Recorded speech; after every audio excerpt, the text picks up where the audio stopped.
Hello student, welcome back to my YouTube channel. आज के हम इस वीडियो में 12th क्लास का द लास्ट लेसन का एक बहुत ही महत्वपूर्ण क्वेश्चन को समझेंगे और उसे याद भी करेंगे। यदि आपको ये आंसर याद हो जाता है तो प्लीज़ चैनल को सब्सक्राइब कीजिएगा और वीडियो को लाइक भी कीजिएगा। चलिए बगैर टाइम वेस्ट की वीडियो को स्टार्ट करते हैं। सबसे पहले हम क्वेश्चन समझ लेते हैं। तो क्वेश्चन में लिखा हुआ है बॉट मीन्स हो गया क्या, डिड हो गई हेल्पिंग वर्ब जो पास्ट हेल्पिंग वर्ब है, और जो एमएमएल थे ना, डू मतलब क्या होता है करना होता है, लेकिन ये टेंस पास्ट में है तो इसका मतलब क्या हो गया किया।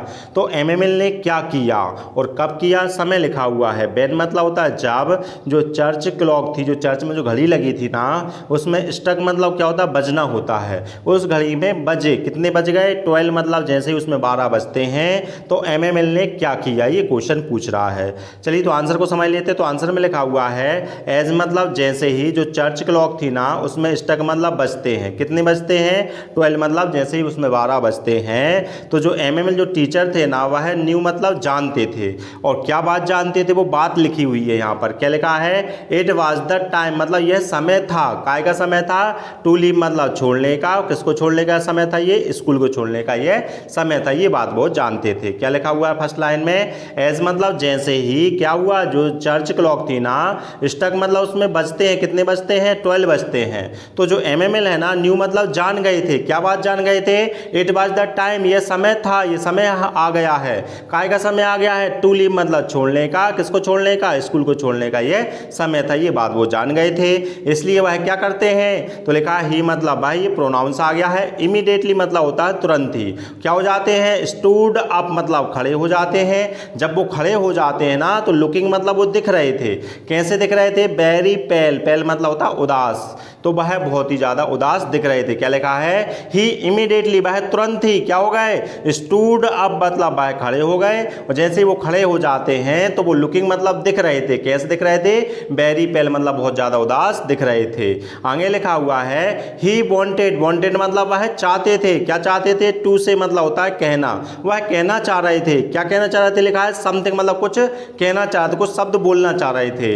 वट मतलब लेकिन, ही वाज वह थे, फुल मतलब भरे हुए थे, किससे, ऑफ मतलब से, इमोशन से भरे हुए थे। इसलिए वो क्या नहीं कर पाए, ही मतलब वह, कुडन मतलब नहीं सके, और क्या नहीं कर सके, स्पीक मतलब बोल नहीं सके। क्या नहीं बोल सके, एनीथिंग मतलब कुछ भी नहीं बोल पाए। फिर से देखते हैं इस लाइन को। क्या लिखा है, ही मतलब वह, वांटेड मतलब चाहते थे। क्या चाहते थे, तो लिखा है टू से मतलब होता है कहना चाहते थे। क्या, समथिंग मतलब कुछ भी शब्द बोलना चाहते थे। लेकिन बट मतलब क्या हो गया, लेकिन ही वाज मतलब वह थे, फुल मतलब भरे हुए थे। काय से भर गए थे, इमोशन से, भावनाओं से भर गए थे।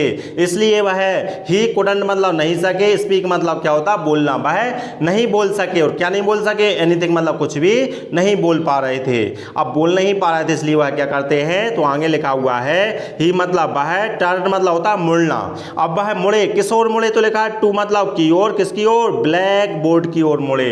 अब ब्लैक बोर्ड की ओर मुड़कर क्या करते हैं, टुक मतलब लेते हैं। क्या लेते हैं, आप पीस मतलब एक टुकड़ा, काय का टुकड़ा, तो लिखा है चाक का टुकड़ा लेते हैं। और चाक का टुकड़ा लेने के बाद क्या करते हैं, रॉट मतलब लिखते हैं। काय पर लिखते हैं, उसका नाम लिखा हुआ है ऑन मतलब पर, ब्लैक बोर्ड पर लिखते हैं। फिर से देखते हैं क्या लिखा हुआ है। जैसे ही वो कुछ नहीं बोल पाए थे तो वो क्या करते हैं, ही टर्न वह मुड़ जाते हैं। किस ओर मुड़ जाते हैं, तो लिखा है ब्लैक बोर्ड की ओर मुड़ जाते हैं। अब ब्लैक बोर्ड की ओर मुड़कर वो क्या करते हैं, टुक मतलब लेते हैं। क्या चीज लेते हैं, उसका नाम लिखा है। आप पीस मतलब एक टुकड़ा लिया। किसका टुकड़ा, तो लिखा है चाक का टुकड़ा लिया।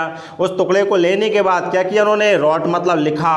किस चीज पर लिखा, तो लिखा है ऑन द ब्लैक बोर्ड पर लिखा। अब ब्लैक बोर्ड पर जो शब्द लिखे थे वो शब्द यहां पर लिखे हैं। क्या लिखा था, बिबे ला फ्रांस। क्या लिख दिया उन्होंने, बिबे ला फ्रांस लिख दिया था बड़े बड़े अक्षरों में। और कौन सी भाषा में लिखा, तो लिखा है इन फ्रेंच लैंग्वेज में ही लिखा था। और यहां पर मीन्स बताया जा रहा है बिबे फ्रांस का मतलब क्या होता है। बिच मतलब जिसका, मीन्स मतलब अर्थ होता है, क्या अर्थ होता है, लॉन्ग लिव फ्रांस मतलब फ्रांस अमर रहे।